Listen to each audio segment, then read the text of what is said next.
आज दिनांक 11 सप्टेंबर. सर्वप्रथम आपल्या सर्वांचं स्वागत. आपण यापूर्वी शेतमाल किमतींचे स्थिरीकरण म्हणजे काय हे पाहिले आणि शेतमाल किंमत स्थिरीकरणाचे विविध उपाय आतापर्यंत सरकारने योजले आणि योजण्याचे नियोजन होते सरकारचे. त्या उपायांची चर्चा आपण आत्ता यापूर्वी केलेली आहे. त्यामध्ये पहिला मुद्दा म्हणजे निवडक शेतीमालाचे स्टॉक करणे, साठा करणे, त्यालाच भाव स्थिरक साठा असे म्हणतात किंवा शिल्की साठा असंही म्हणतात. विशेषतः यामध्ये अन्नधान्याचा शिल्की साठा मोठ्या प्रमाणावरती केला जातो. त्यानंतर यातला दुसरा उपाय आपण पाहणार आहोत, तो म्हणजे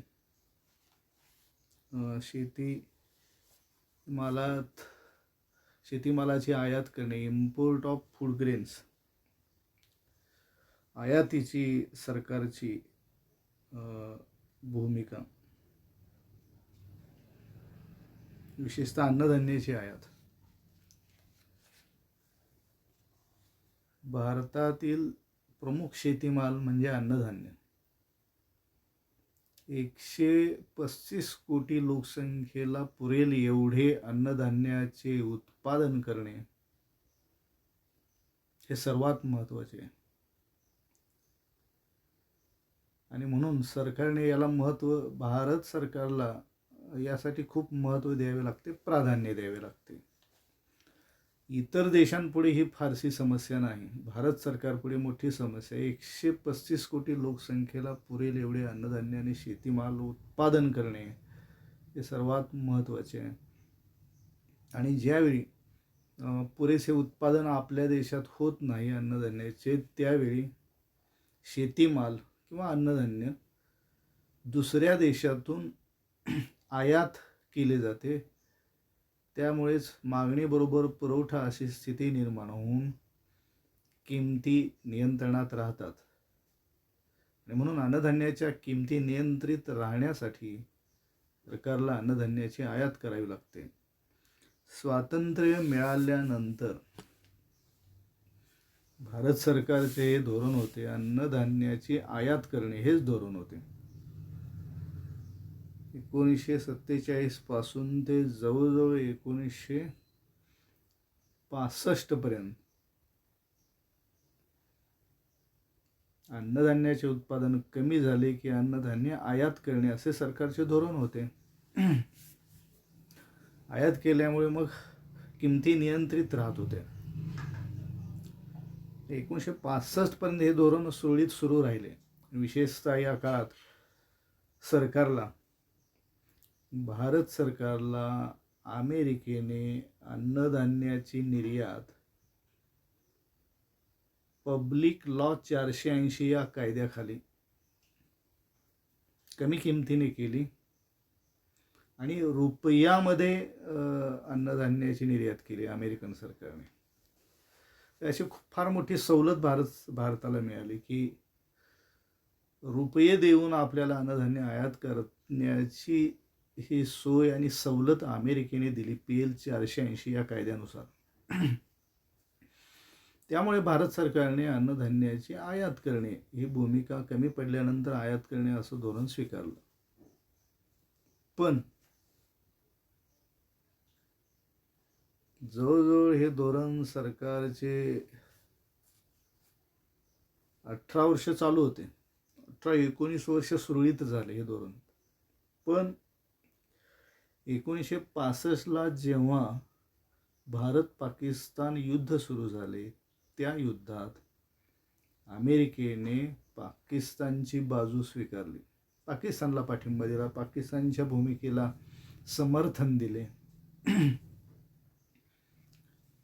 आणि भारत हे आपलं ऐकत नाही म्हटल्यानंतर अमेरिकेने भारताला अन्नधान्याची निर्यात करण्याचे नाकारले. परिणामतः भारतातील अन्नधान्याच्या किमती वाढल्या युद्धकाळात आणि जनतेच्या असंतोषाला तोंड द्यावे लागले सरकारला. त्यावेळी भारत सरकारच्या लक्षात ही चूक आली की अन्नधान्याच्या बाबतीत स्वयंपूर्ण होणे याला नंतरच्या काळात मग महत्त्व देण्यात, स्वयंपूर्णतेचे, स्वावलंबनाचे महत्त्व सरकारच्या लक्षात आले. 1965च्या भारत पाकिस्तान युद्धात आणि अमेरिकेने पाकची बाजू घेतल्यामुळे सरकारला स्वयंपूर्णतेचे, स्वावलंबनाचे महत्त्व कळाले अन्नधान्याच्या बाबतीत.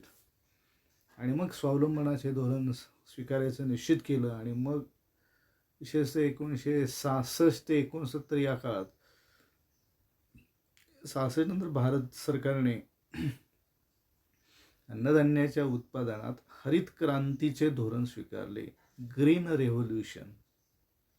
या अन्नधान्याचे उत्पादन मोठ्या प्रमाणात आपल्या देशात करणे, नवीन जाती शोधणे, संशोधन करणे किंवा संशोधित बियाणांची आयात करणे, त्याचा पुरवठा करणे, शेतीमालाला पाणी पुरवठ्याच्या सोयी, अन्नधान्याला सोयी वाढवणे, त्यानंतर कर्ज पुरवठा देणे, संस्थात्मक सुधारणा करणे, असे अनेक उपाय ग्रीन रेव्होल्यूशनसाठी, हरित क्रांतीसाठी भारत सरकारने स्वीकारले.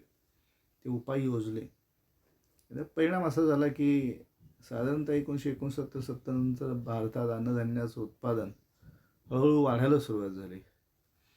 मोठ्या प्रमाणात अन्नधान्याचे उत्पादन आपल्या देशात वाढले. त्यानंतर 1980ला आपला देश अन्नधान्याच्या बाबतीत स्वयंपूर्ण झाला. आणि मग त्यानंतरच्या काळात सुद्धा एवढं अन्नधान्याचं उत्पादन वाढलं की भारत हा देश अन्नधान्याचा एक प्रमुख उत्पादक देश बनला आणि अन्नधान्य निर्यात करणारा प्रमुख निर्यातदार देश अशी भूमिका भारत सरकारने निर्माण केली, अशी भूमिका पार पाडली. जवळजवळ गेल्या 20 वर्षापासून भारत हा एक अन्नधान्याचा प्रमुख निर्यातदार देश म्हणून जगात ओळखला जातो. साधारणपणे दरवर्षी भारत अन्नधान्याची निर्यात जवळजवळ 2,20,000 कोटी रुपयापेक्षा जास्त अन्नधान्याची निर्यात आपला देश करतो. या अन्नधान्याच्या बाबतीत नंतरच्या काळात स्वयंपूर्णतेचं धोरण स्वीकारल्यामुळे हा फायदा झाला. पण तरी आज सुद्धा एखाद्या अन्नधान्याचे, एखाद्या भाजीपाल्याचे, एखाद्या फळाचे उत्पादन जर कमी झाले तर आपण आयात करतो. कडधान्याची आयात करतो, पाम तेलाची आयात करतो. खाद्यतेल आणि कडधान्य डाळी या बाबतीत अजूनही आपल्याकडं पुरेसे नियमित उत्पादन होत नाही गरजे एवढे. बऱ्याच वेळा ते आयात केले जाते दरवर्षी आणि किमती नियंत्रणात ठेवल्या जातात. इंडोनेशिया, मलेशिया या देशांच्याकडनं सिंगापूर पाम तेल आयात केले जाते. आणि म्हणून अन्नधान्य किंवा प्रमुख काही पिकं, भाजीपाला, फळभाज्या आयात केल्या जातात. आज हे कांद्याचं उत्पादन कमी झालं की कांदा आपला देश इराण, तुर्कस्तान या देशाकडनं कांदा आयात केला जातो. इजिप्त या देशाकडनं कांदा आयात केला जातो आणि कांद्याच्या किमती नियंत्रणात ठेवल्या जातात. अन्नधान्याच्या किमतीत बदल झाला की सर्व जवळपास वस्तूंच्या किमतीमध्ये वाढीची प्रवृत्ती सुरू होते आणि त्याचे अडथळे आर्थिक विकासात येतात. म्हणून किमती नियंत्रित राहण्यासाठी काही अन्नधान्याची तात्कालिक आयात आजही केली. जरी आज आपला देश स्वयंपूर्ण असला, अन्नधान्याचा प्रमुख निर्यातदार देश असला तरी डाळी, खाद्यतेल, कांदा इत्यादीच्या बाबतीत बऱ्याच वेळेला मोठी आयात करावी लागते. त्यामुळे किमती नियंत्रणात राहतात. तिसरा मुद्दा, मिनिमम सपोर्ट प्राईस, MSP. यालाच किमान आधार किमती असे म्हणतात किंवा किमान हमीदत्त किमती असेही म्हणतात किंवा हमी किमती, किमान हमी किमती असेही म्हणतात. हा एक महत्त्वाचा उपाय 1965 पासून भारत सरकार शेतीमालाच्या किमान हमी किमती जाहीर करते. किमान पुरवठा किमती जाहीर करते.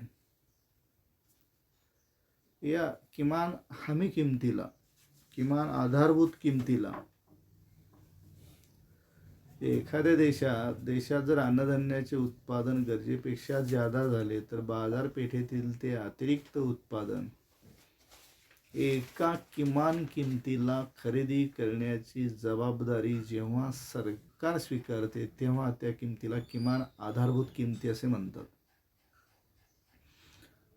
म्हणजे येथे सरकार हमी देते शेतकऱ्यांना.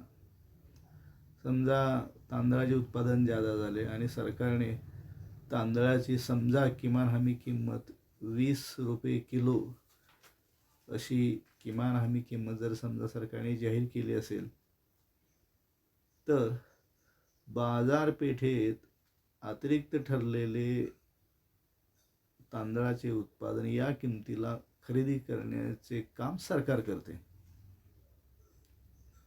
म्हणजेच लोकांना, शेतकऱ्यांना, उत्पादकांना एका किमान किमतीची हमी सरकारकडून अशी जर मिळाली तर शेतकरी मोठ्या प्रमाणावरती पिकांचे उत्पादन करतात, अन्नधान्याचे उत्पादन करतात, शेतीमालाचे उत्पादन करतात.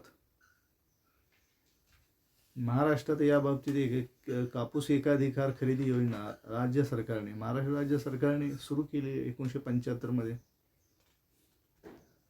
विदर्भ मराठवाड्यात कापसाचे जादा उत्पादन होते, मोठ्या प्रमाणावर उत्पादन होते. हे उत्पादन खरेदी करण्याची जबाबदारी सरकार स्वीकारते, राज्य सरकार. यालाच कापूस एकाधिकार खरेदी योजना असे म्हणतात. भारतात केवळ महाराष्ट्रातच अशी योजना आहे कापूस खरेदीची. सरकार स्वतः कापूस खरेदी करते. सरकार आता डाळींचं अतिरिक्त उत्पादन डाळी सरकार स्वतः खरेदी करते मराठवाड्यातनं. डाळीचं उत्पादन जास्त मराठवाड्यात होते आणि त्याची खरेदी करते सरकार.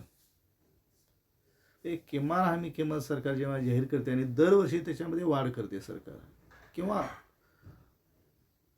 1, 2, 3 वर्षांनी जसं उत्पादन खर्चात वाढ होईल आणि शेतकरी संघटना, सामान्य लोक, उत्पादक शेतकरी यांच्याकडून जेव्हा किंमत वाढीची मागणी होते किमान हमी किमतीची, त्यावेळी सरकार ती मागणी मान्य करते काही वेळेला आणि अशा किमान हमी किमती वाढवून दिल्या जातात.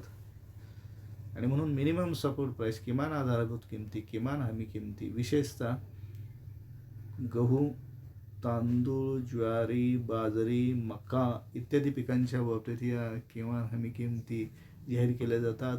कडधान्याच्या किमान हमी किमती जाहीर केल्या जातात, आधी पुरेशा आधी जाहीर केल्या जातात. त्यामुळे शेतकरी त्या पिकाचं उत्पादन घेण्यासाठी तयार होतात. त्याला MSP धोरण असे म्हणतात, मिनिमम सपोर्ट प्राईस, किमान हमी किमतीचे, किमान आधारभूत किमतीचे धोरण असे म्हणतात. हे धोरण सरकारने स्वीकारले. विशेषतः 2017-18 नंतर भारत सरकारने शेतकऱ्यांचे उत्पन्न दुप्पट करण्याची योजना सरकारने स्वीकारली. त्यासाठी किमान हमी किमतीत मोठी वाढ केली जाते दरवर्षी आणि या मार्गाने शेतकऱ्यांचे उत्पन्न 2022 पर्यंत दुप्पट करण्याचे सरकारचे नियोजन आहे. त्यासाठी हंगामाच्या आधी अशा किमान हमी किमती वाढवल्या जातात, किमान आधार किमती वाढवल्या जातात केंद्र सरकारकडून. उद्दिष्ट आहे सरकारचे असे. आणि म्हणून प्रमुख अन्नधान्याच्या, प्रमुख शेतीमालाच्या किमान हमी किमती अशा रीतीने वाढवल्या जातात. त्यानंतर प्रशासकीय किमती निश्चित करणे, योग्य प्रशासकीय किमती निश्चित करणे, विशेषतः व्यापारी पिके, नगदी पिके यांच्या बाबतीत प्रशासकीय किमती शेतीमालाच्या आधी जाहीर केल्या जातात.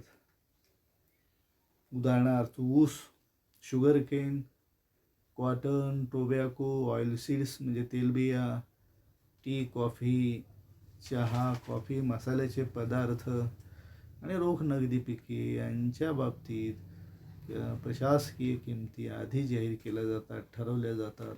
योग्य अशा किमती त्या ठरवण्याचा प्रयत्न सरकार करते आणि त्यामुळे ते उत्पादकांना, शेतकऱ्यांना त्या पिकांचे अधिक उत्पादन करण्यासाठी प्रोत्साहन मिळते. आणि म्हणून सरकारचे हे उपाय महत्त्वाचे आहेत किंमत स्थिरीकरणामध्ये. शेतमाल किमतींचं स्थिरीकरण झाल्याशिवाय उत्पादक शेतकरी उत्पादन करणार नाहीत. त्यांनी उत्पादन नाही केलं तर या सगळ्या वस्तू बाहेरच्या देशातून आयात कराव्या लागतील. त्यामुळे आपल्या देशातील पैसा बाहेरच्या देशात जाईल आणि आपल्या देशात बेरोजगारी वाढेल, दारिद्र्य वाढेल. हे होऊ नये म्हणून सरकार किमान हमी किमती जाहीर करते, अन्नधान्याचा राखीव साठा आपल्या देशामध्ये निर्माण करते, शेतीमालाचा साठा सरकार स्वतः खरेदी करते, निवडक शेतीमाल, आणि तो स्वतःजवळ बाळगते की ज्यामुळे शेतकऱ्यांना किमान उत्पन्नाची हमी मिळते. किंवा अन्नधान्य आयात केले सरकारने 1965, 1947, 1965पर्यंत भारत सरकारने अन्नधान्याची आयात केली. त्यानंतर किमान आधारभूत किमती सरकार पुरेशा आधी जाहीर करते. रब्बी हंगामाच्या आधी जाहीर केल्या जातात. खरीप हंगामाच्या आधी खरीप हंगामातील पिकांच्या किमती आधी जाहीर केल्या जातात. उत्पादन खर्च वाढत असतो आणि म्हणून अशा वेळी या किमती वाढवणं महत्त्वाचं आहे योग्य वेळी. शेतकरी संघटनांची हीच मागणी आहे की अन्नधान्याची शेतीमालाच्या किमती उत्पादन खर्चावर आधारित निश्चित करा.